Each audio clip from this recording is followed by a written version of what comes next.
A question we're often asked as advisors is, should I buy a property as an investment? Often asked that by those who've inherited some money or maybe who've built up some savings that they want to try and do something a bit more with. They're thinking usually of buying to let because they say property always goes up in value, doesn't it? And we could get an income by renting it out. It's almost like a pension, isn't it? Well, I can quite understand the attraction, particularly when investing in stocks and shares is the other main option. If you buy a house or a flat, you can see it, you can touch it, you can make it nice. It's a physical, almost a living thing. Other investments, even bank accounts, are really just entries on a computer these days. And more often than not, you don't even get a certificate to prove you actually own something. It's kind of all based on trust. And stocks and shares are so volatile. They go up and down in value all the time, don't they? And so many disadvantages to everything else and so many advantages to property.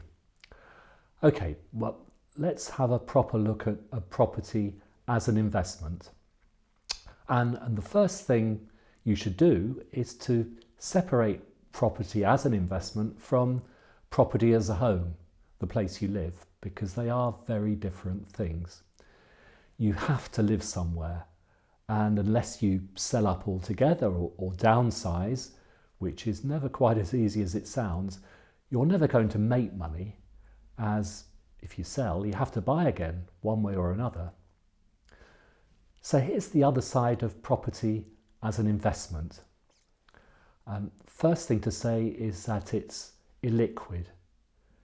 You can't make a withdrawal from your property if you need a bit of money. It's really all or nothing. And neither buying or selling a house are cheap or necessarily easy. It just depends on the right person walking through the door at the right time. And that might particularly be the case if you've bought somewhere that you wouldn't live in, but you think somebody else might want to as it's being let.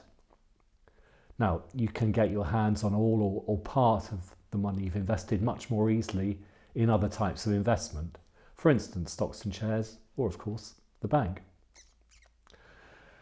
The other thing to consider is tax, and property investment is really not tax efficient. You can't put your house into an ISA or a pension.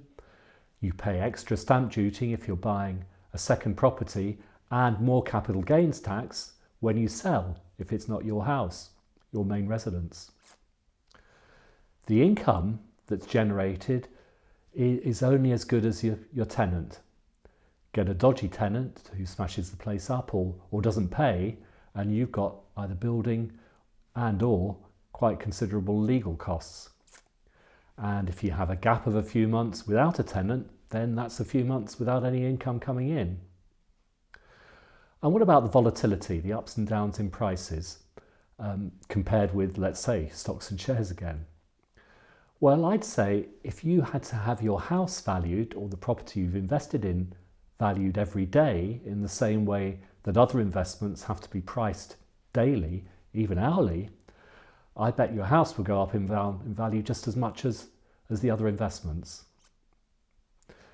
Last consideration is that if you need a mortgage to buy your investment property, think extra carefully about what would happen if the repayments rise to be more than the rent, which could happen and is happening, and could be more of a problem if a future government, for instance, brings in more controls on private rents. So yes, I would say this, wouldn't I? But for me, I'd go for another investment option every time rather than a buy-to-let property. And I'd say the best thing to do is leave being a landlord to professional landlords, of which there are plenty around.